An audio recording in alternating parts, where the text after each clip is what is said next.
બાજુને બંધો દિનેશદાન તલના દુષ્ટ નિકંદનમ રઘુનાથયાનંદ કંદ કૌશલ ચંદ દશરથ નંદનમ ઇતિ વદતિ તુલસીદાસ શંકર શેષ્ય મુનિ મનરંજનમ મમ હૃદય કુંજનિહાસ કરો કામાદિ ખલદલ ગંજનમ.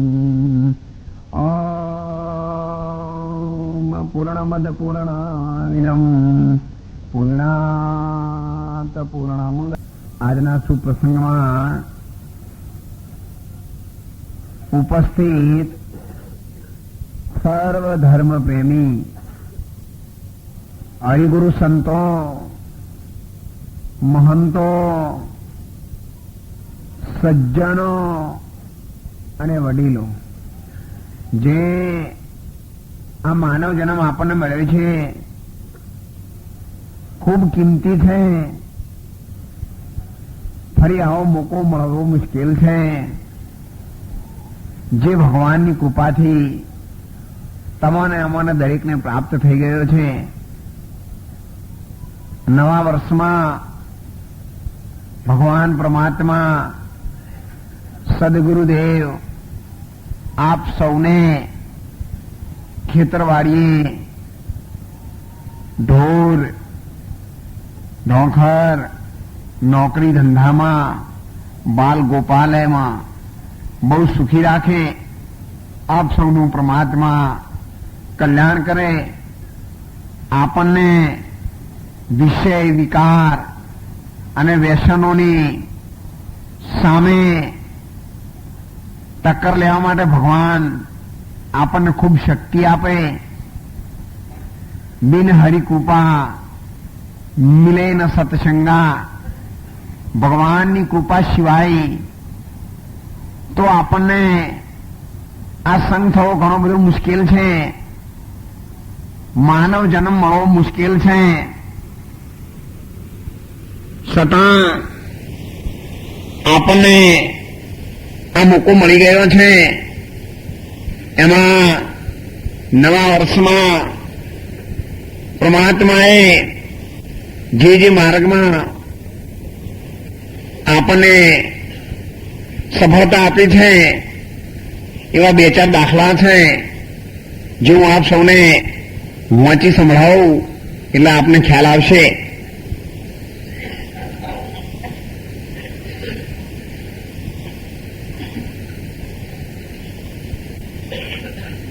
મહેસાણાના એક ભાઈ, એ છોકરાનું નામ ધર્મેન્દ્ર લક્ષ્મી નારાયણ શર્મા. 12મા ધોરણમાં ભણતા ભણતા છોકરો 2.5 વર્ષ પહેલા જતો રહ્યો હતો. એને છઠ્ઠા ગુરુવારે આવવાનું કહ્યું હતું અને એ પ્રમાણે છઠ્ઠા ગુરુવારના દિવસે સવારે 8 વાગે મહેસાણા રેલવે સ્ટેશન ઉપર આવી ગયો હતો. અને એને રવિવારના દિવસે એના બાપુજી લઈ આવ્યા હતા. ત્યાર પછી મંજીભાઈ ચૌધરી પટેલ, બુરાલ, બનાસકાંઠા, એ ભાઈ બોર કર્યા પછી એર કોમ્પ્રેસર લેવા માટે ડીસા આવ્યો તો એર કોમ્પ્રેસર મોકલી અને ડાયરેક્ટ જતો રહ્યો. પછી બુરાલના સંતો એને મોકલી આપ્યા હતા. એ ભાઈ પણ સુરક્ષિત એના ઘેર પાછો આપ સૌની દુઆથી, આશીર્વાદથી, તમારી પ્રાર્થનાથી, રોટલીના ટુકડાથી એ આવી પહોંચ્યો છે. અને ત્રીજા નંબરમાં મહેશભાઈ ભીખાભાઈ મેણાત પટેલ, લીંબા પાટીદાર, કુંભાસરનો, જેની ઉંમર 18 વર્ષની છે.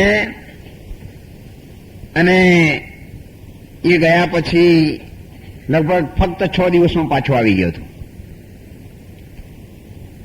પછી એક ચિઠ્ઠી છે સુભાષણના સંતોની. એ ગંગાબેન હતા, એ આપણા આશ્રમમાં આવી અને ગુરુ મહારાજની ટેક રાખેલી હતી. એમને પરમાત્માએ આજે સવારે 6 વાગે એક દેહ જેવો દીકરો દીધો છે. એટલે પરમાત્મા એમને ખૂબ સુખી રાખે અને આપણી મનોકામના પરમાત્મા પૂર્ણ કરે. એટલા માટે કેટલા એવા અસંખ્ય માણસોના વહાર આપ સૌની ટુકડાથી થાય છે. જેનો ટુકડો એનો પ્રભુ ઢુકડો.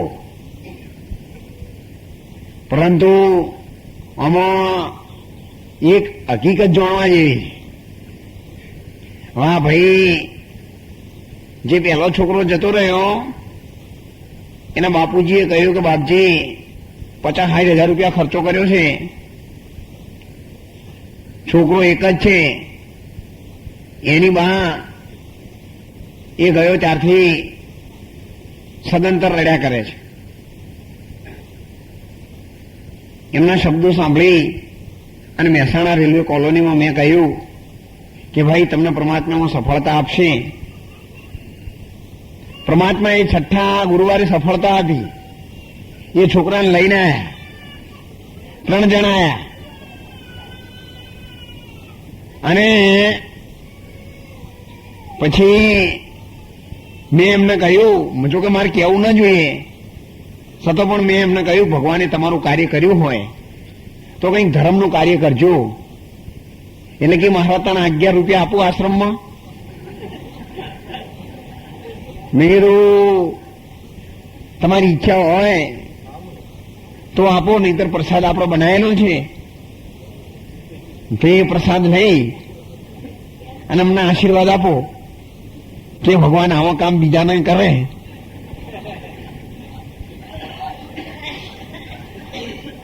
અમારે શું કરવું? એ બહુ મૂંઝવણ થઈ ગઈ છે. કેટલા હતા બધા સંતો, કેટલા હતા હમો એમને રૂબરૂ બધું આવ્યા. એવા કેટલા બધા સંતો હતા.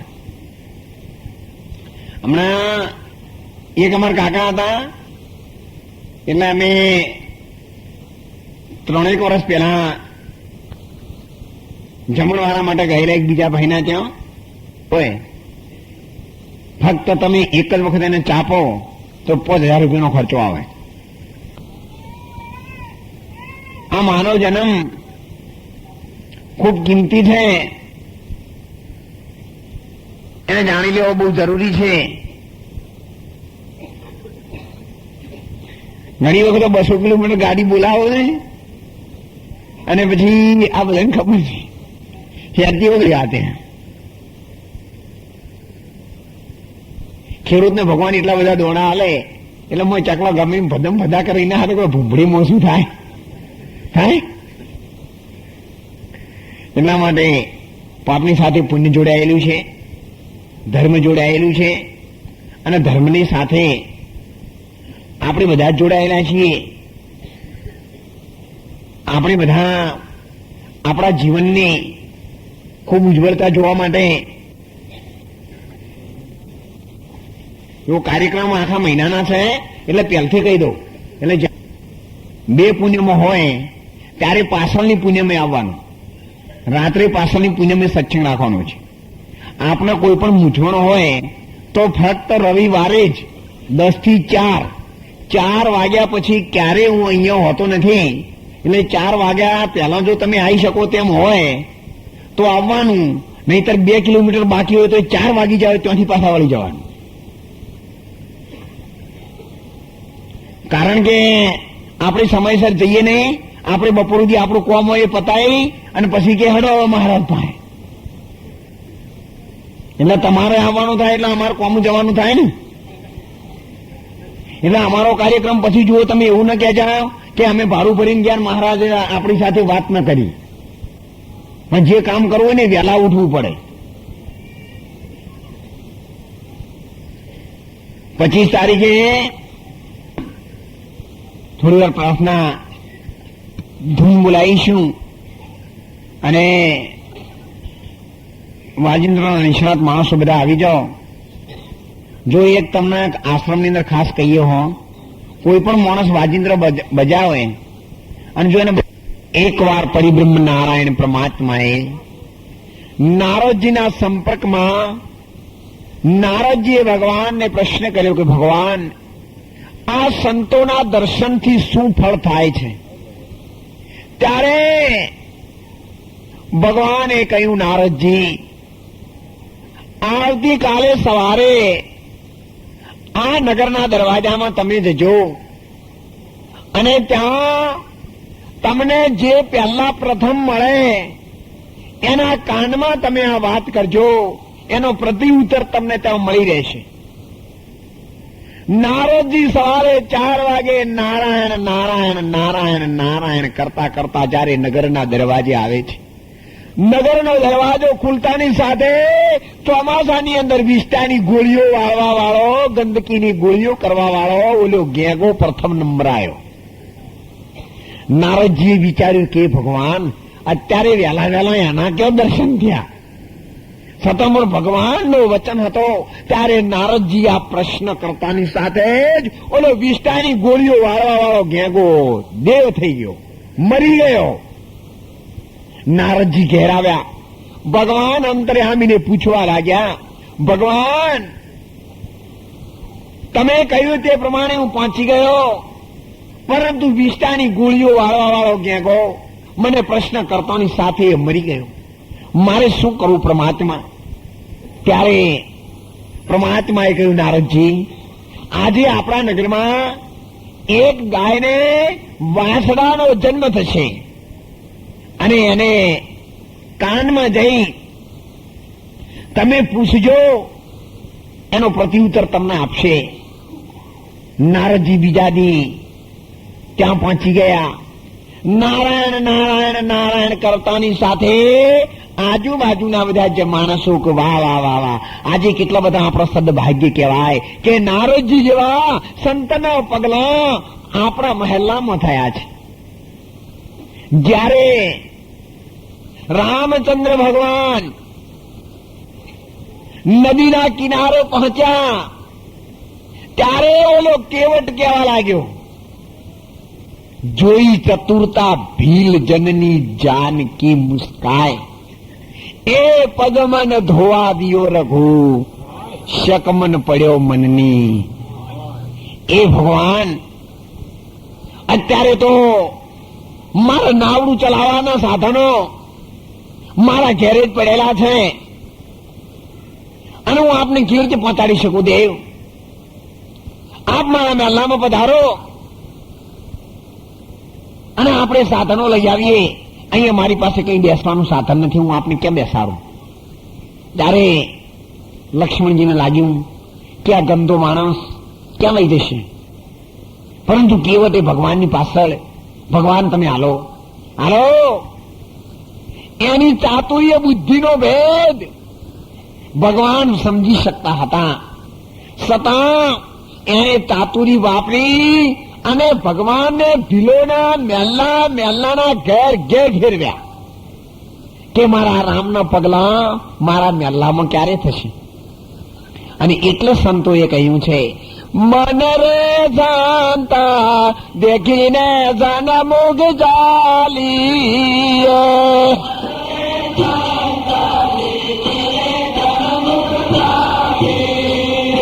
મન રે જાનતા દેખીને ધન મુગ ચાલી. ત્યારે નારદજીને આવતા જોઈ અને બધા પુષ્પોની વૃષ્ટિ કરી. નારદજીએ પ્રશ્ન કર્યો કે તમારા મહેલામાં કોઈ ગાયે બચ્ચાનો જન્મ આપ્યો છે? બધાએ કહ્યું હા બાપુ પધારો. નારદજીએ વાસણાના કાનમાં જયારે આ પ્રશ્ન કર્યો ત્યારે વાસણું શ્રી રામ શરણ પાંચી ગયું. નારદજી ઘેરે આવ્યા. ભગવાનને કહ્યું કે ભગવાન, વાસણાના કાનમાં શબ્દ પૂછતાની સાથે ઓલો વાછડો દેવ થઈ ગયો. ભગવાને કહ્યું નારદજી, આજે રાજકુમારનો જન્મ થવાનો છે, તમે ત્યાં જાઓ, એના કાનમાં પૂછજો કે સંતોના દર્શનથી શું ફળ થાય છે. એને વાચા ફૂટશે અને બાળક તમને જવાબ આપશે. નારદજીએ કહ્યું પ્રભુ, મને અત્યારે જો મોકલો એ વાસડા જેવા નહીં હો. જો કઈ થયું છોકરાને તો મને પાછો આવો ને. નારદ તો જમા થઈ જશે. કારણ કે આવો કે કંઠેરના કોટામાં હાથ ઘાલવાને અને રાજકુમાર છે. ત્યારે ભગવાન કહે કે નારદજી તમે જાઓ, સારાવાના થશે. ના ભગવાન, તમારે તો હારાવાનો થાય, પણ જે જાય ને અનુભવ થાય ને, ત્યારે હું નહીં જાઉં ભગવાન, મારે પ્રશ્નનો જવાબ નથી લેવો. એ ના નારદજી જાઓ, તમે જાઓ, હું તમારી સાથે છું. નારદજી ગયા. નારદજીને જોઈ ગયો રાજ દરબાર ખુશ થઈ ગયો કે વાહ વાહ વાહ. ત્યારે રાજકુમારના કાનમાં પહોંચી અને નારદજીએ એકાંતમાં પ્રશ્ન કર્યો કે રાજકુમાર, સંતના દર્શનનો શું ફાયદો છે? ત્યારે રાજકુમારે કહ્યું નારદજી, જ્યારે આપના દર્શન મને થયા ને સવારે 4 વાગે નગરના દરવાજામાં, ત્યારે હું ગંદકીની ગોળીઓ વાળવા વાળો ગેંગો હતો. પરંતુ આપના દર્શન થયા એટલે મારી વિષ્ટાની ગોળીઓ વાળવાની યોની છૂટી ગઈ અને હું પશુમાં ઉત્તમ જન્મ ગાયનો મને મળ્યો. અને ત્યાં મારો જન્મ થતાની સાથે જ 24 કલાક પહેલા આપ જેવા મહર્ષિઓ અને સંતોના મહાત્માઓના દર્શન થતાની સાથે મારો જનાવર અને પશુનો અવતાર પ્રભુ છૂટી ગયો. અને હું આજે આખા નગરનો રાજા રાજકુમાર બની અને આ જગતમાં આવ્યો છું. એ આપના દર્શનનો પ્રતાપ છે. મહારાજ, તમે અહીંયા જ ઉભા છો અને હું આપના દર્શનથી ભગવાનના શરણોમાં જાઉં છું અને હજુ તમે 84માં જો આંટા મારો છો. કહેતાની સાથે રાજકુમાર ભગવાનના દરબારમાં પહોંચી ગયો. તમે જુઓ, સંત મિલન કો જાઈએ તજી માન અભિમાન, જૂ જૂ ડગ આગે ભરો, કોટી યજ્ઞ સમાન, સિયાવર રામચંદ્ર કી. પરંતુ આપણું અંતર છે એ બહુ ઉજળું હોવું જોઈએ. સંત પાપ તાપ અને સંતાપ હરી શકે તેનું નામ સંત. કામ ક્રોધ વિષય વિકારને મિટાવી પોતાના જીવો બનાવી અને પારસથી પારસ બનાવે તેનું નામ સંત. જેના દર્શનથી દુઃખ જાય ત્યાંનું નામ, જેના દર્શનથી નાભી અને નેણ હસે ત્યાંનું નામ સંત. આધિ વ્યાધિ અને ઉપાધિ ત્રણ જેના દર્શન થવાથી દૂર રહે તેનું નામ સંત.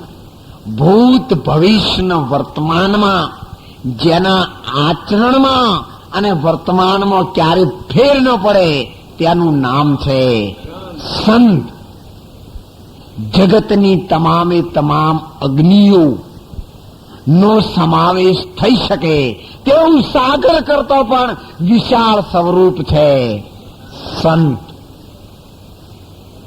જેનો વેદ કે વાણી ક્યારે અંત ન પામી શકે તેનું નામ છે સંત. સર્વના અંત આવ્યા પછી શેષ પદ રહે તેનું નામ છે સંત. જે ભૂમિકાઓ પર તમારી દ્રષ્ટિ જવાથી જાતિ જ્ઞાતિ નર નારી જગતનું કંઈ પણ વસ્તુ ન દેખાય અને એકાકાર સનાતન બ્રહ્મ દર્શાય તેવી દ્રષ્ટિ ઉપર પહોંચો તેનું નામ છે સંત. તમારા સ્વરૂપમાં તમે જ્યારે મસ્ત થાઓ તે સ્વરૂપ છે સંત. જેના પગલે અને ડગલે દર્શન કરવા જાઓ તો એક એક ડગલા યજ્ઞ કરતા પણ વધારે ફળ અર્પણ કરે છે અને એવું પરિણામ લાવી શકે છે તેનું નામ છે સંત. ઝેરને મીરાબાઈની માફક અમૃત કરી અને અપમાનના ઘૂંટડા પીનાર છે સંત. ધરતી કા કાગજ કરું લેખન કરું बनराई सात समुद्र की शाही करूं પણ મેરે હરિગુરુ સંત કા ગુણ लिखा न જાય એવા સ્વરૂપ છે સંત. અને સંત છે દેખાય છે તેનો અંત છે છતાં જેને આ માયા ક્યારે સ્વરૂપને પામી શકી નથી એનું નામ છે સંત. અને એટલા જ માટે ભમરી જ્યારે ઈયળને ડંખ મારે છે ત્યારે ભમરી એની ત્રિવેણી વચ્ચે જ્યારે ઝેરનો ડંખ મારે ત્યારે ઓલી ઈયળ છે ને એ ઈયળ ભમર બની જાય દુર્લભ એવા સંતને. અને એટલે સંતોએ કહ્યું છે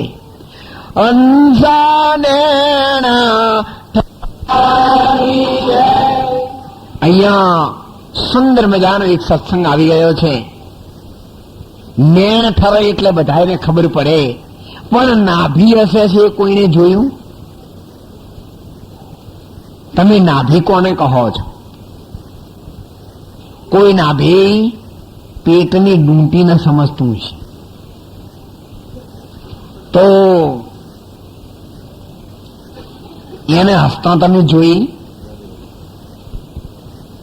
સંતને સામે જુઓ એટલે નાભી હશે તો આમ કોઈ દી તમે તમારા કપડા ઊંચા કરીને આમ જોયું કે મારો થોડી ઘણી હાજર નહીં? એને દેશી ભાષામાં કહીએ તો એને ડૂંટી કહેવાય ને નાભી કહેવાય. એ તો દેહની નાભી છે અને આપણા તો સંતની નાભીની જરૂર છે. જે જગ્યાએથી શબ્દ ઉપડે તેનું નામ છે નાભી. જે સંતની નાભી છે એ 52ની 12 છે. દેહ 52 અક્ષરોનો છે.